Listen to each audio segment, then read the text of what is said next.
A story now developing in the last few minutes. The International Criminal Court at The Hague has issued arrest warrants for the Israeli Prime Minister Benjamin Netanyahu and his former Defence Minister Yoav Gallant. Among the things that the ICC is saying it is issuing these warrants for is it's alleged that Netanyahu, Gallant used starvation as a tool of war. Just reading some commentary coming through from the ICC. The ICC saying it has reasonable grounds to believe they oversaw attacks on the civilian population. Well, let's go straight now to The Hague and join our correspondent Anna Holligan and also Yolande Knell, who's in Jerusalem. Anna, to you first of all, tell us a little bit more then about the reasoning that the International Criminal Court is giving for issuing these arrest warrants.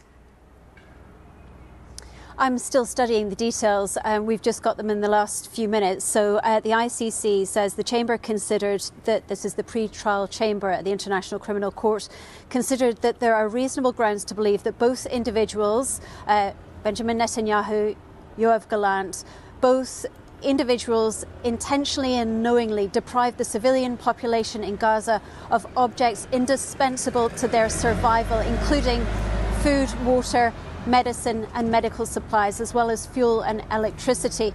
It goes on to say that their role was critical, their failure to facilitate relief by all means at their disposal. Also, it goes on, the chamber also found reasonable grounds to believe that no clear military need or other justification under international humanitarian law could be identified for the restrictions placed on access for humanitarian relief operations.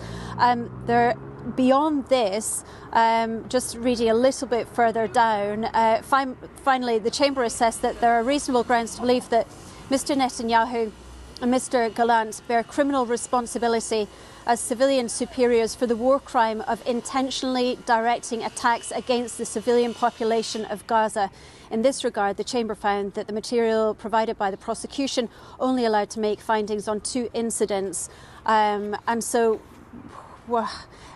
these arrest warrants, actually, initially, they were kept secret, but one of the reasons why the ICC has released them now, they say, is to because they believe similar conduct may be ongoing, and they consider it in the interests of victims and their families that they are made aware of the warrant's existence. Apologies for reading most of that from the ICC. These details are just coming in. We're still digesting them here in The Hague, but this is a significant, considerable role, and it's more than just writing. These arrest warrants will have an impact because, of course, every member of the ICC, more than 100 countries, are now obliged to arrest both of these individuals, Benjamin Netanyahu, Yoav Gallant, if they set foot on their territory. That is one of the requirements of countries signed up to the ICC. So this will have an impact on potentially the movement of both of these individuals. Anna, thank you very much for that. Appreciate you making your way through what is a lot of detailed text, Anna, as you look at that statement from the International Criminal Court. And we're going to cross now to Jerusalem. Our correspondent Yolande Knell is there. We're also seeing this is from the former Israeli Prime Minister Naftali Bennett, who says the ICC arrest warrants are a mark of shame for the ICC. I am suspecting, Yolande, that it's probably way too early to get any feedback or any commentary reaction from there in Jerusalem. If you have some, please do tell us. The other thing I want to ask you about, of course,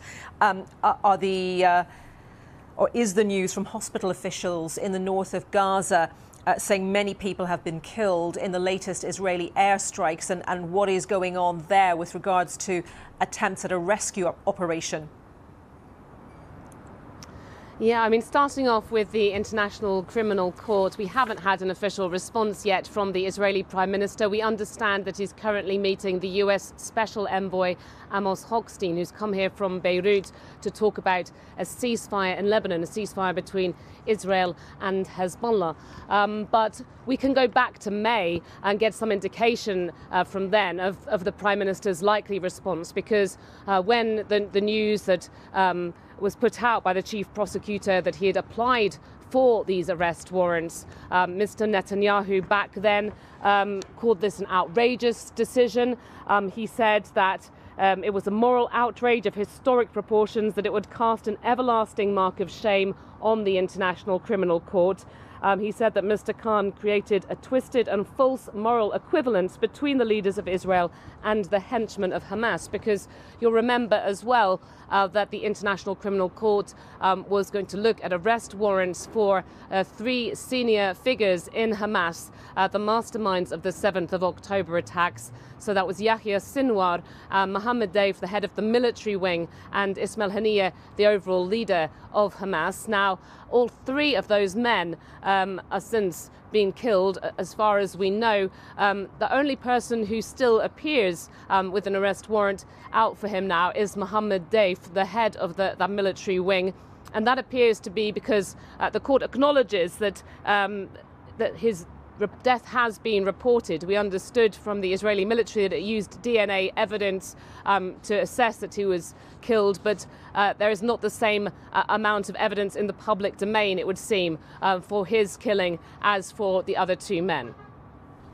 Yolande, thank you very much for that update. Yolande Knell in Jerusalem.